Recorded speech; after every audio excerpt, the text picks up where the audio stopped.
Mailalabas mo talaga ang iyong inner child kapag kasama mo ang iyong kaibigan. At eto nga, napaupo na siya dito sa bull na chair for the celebrant.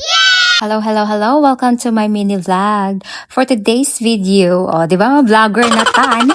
So ito yung moment na we celebrated ish birthday. So may mga kaniknikang dala si Ate Rhea.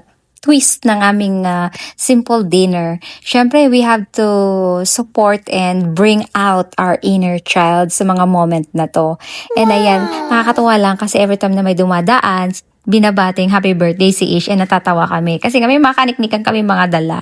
So hindi naman kami nahiya kasi wala naman pakialam ang mga tao dito. But it's just nice and they're happy seeing us na sinicelebrate namin yung birthday ng isang friendship. So, diba? Yung iba nga nag-o-offer pa nga na magpa-picture kami lahat eh.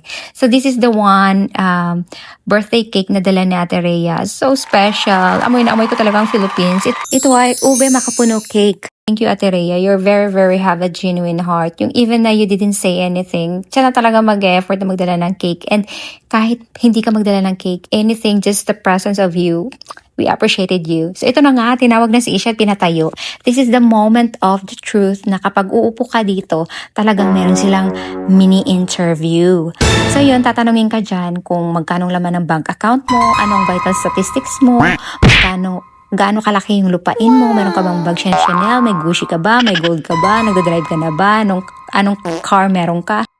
Ay, baka maniniwala ka na naman dyan. Pero ito nga pala talaga ang sinabi ni Kuya. Let's listen very carefully, okay? Attention, Texas! From everyone else, I have a very legit cowgirl here today. Fish, just celebrating our 44th birthday!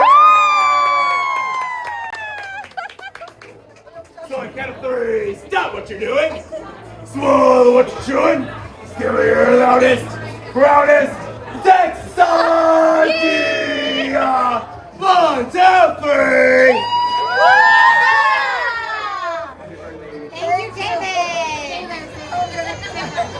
Nakakatuwa lang kasi lahat yung mga tao dito nakikicheer din sa iyo. So yun ha, ang linaw. Cowgirl birthday celebrant. So happy birthday to you, Ish. Habang abala sa Rhea sa pagsiset up ng cake na lalagyan ng candle, eto naman kukwento kayo sa aking experience dito sa Texas Roadhouse. Masarap yung kanilang food.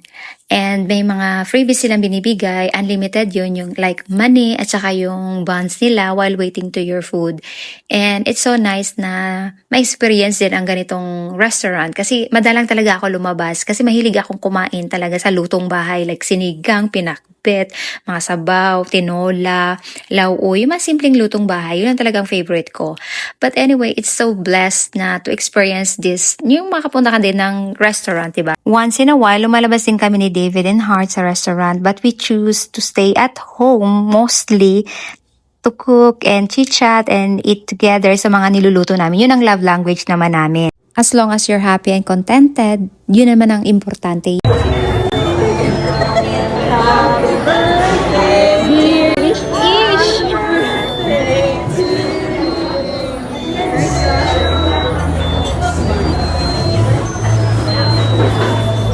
Baka makasunod tayo dito.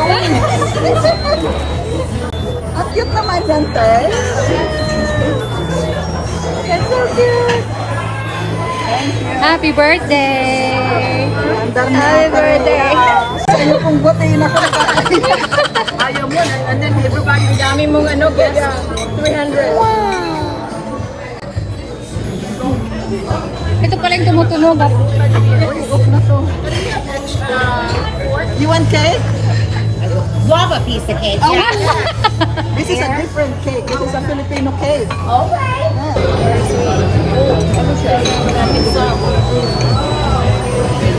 Subo mo yung cake. May purple ako sa ipin. Yan. Take a bite. Take a bite. Take a bite.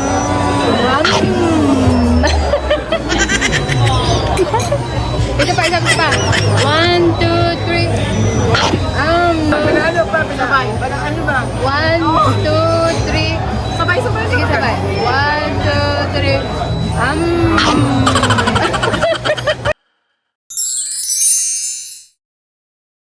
Pagkatapos ng masarap na dinner together, eto na, pictorial muna kami sa labas bago magsipag-uwian dahil may mga pamilya pa kami naghihintay sa aming mga tahanan.